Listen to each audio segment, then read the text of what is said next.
Like, I feel like sometimes like we meet people for a reason and then we separate to grow, and then you might encounter them again, and then that interaction might make more sense.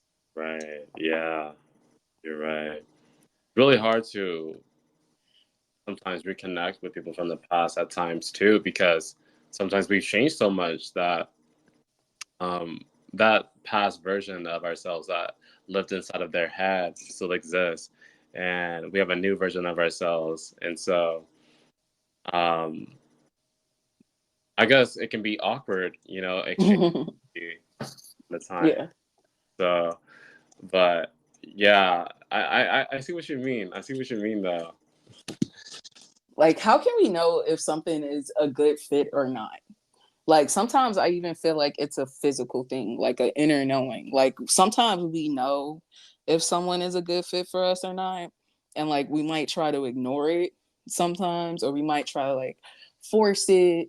But like, how do you just know when somebody belongs in your life versus when you know that they don't?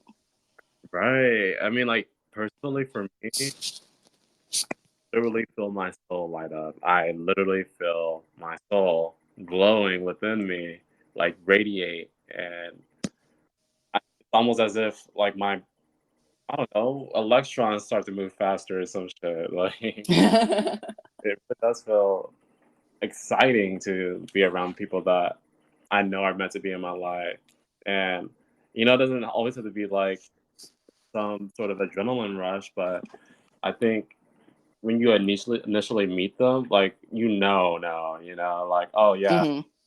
big lingo. If you know, you know. If you know, you know. If you don't know, well now you know.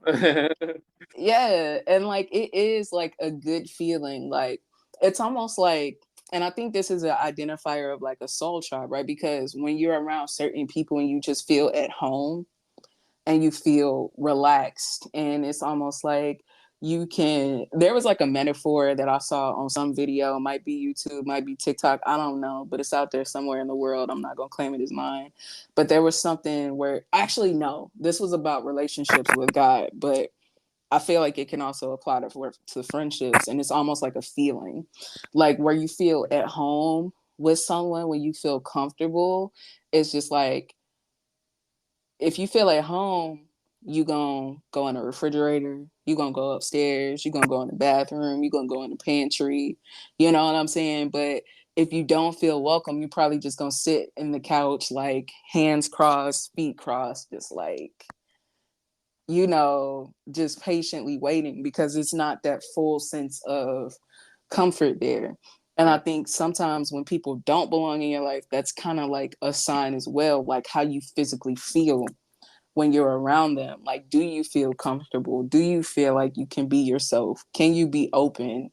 Um, or do you feel like you have to hide parts, and why? Why do you feel, you know what I'm saying? Like, well, where are these things coming from? Um, can be good examples of if a person is like truly for you or not.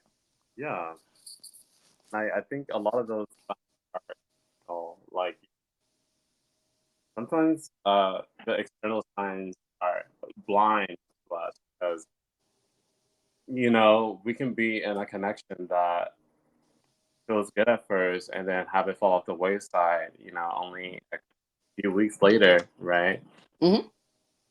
On the other end, like I had people that I didn't get along with, and then suddenly become like really close with after we actually start to get to know each other. Yeah. To judge based off of I don't know, a lens or our own prejudices at least. So, and I used to mock people for being like Christian or spiritual, and now like from being a Satanist to becoming like more Christian and spiritual. Uh, like dang, who was I? So, but that's only because of allowing myself to just feel a certain way versus trying to label anything outside of it. Yeah.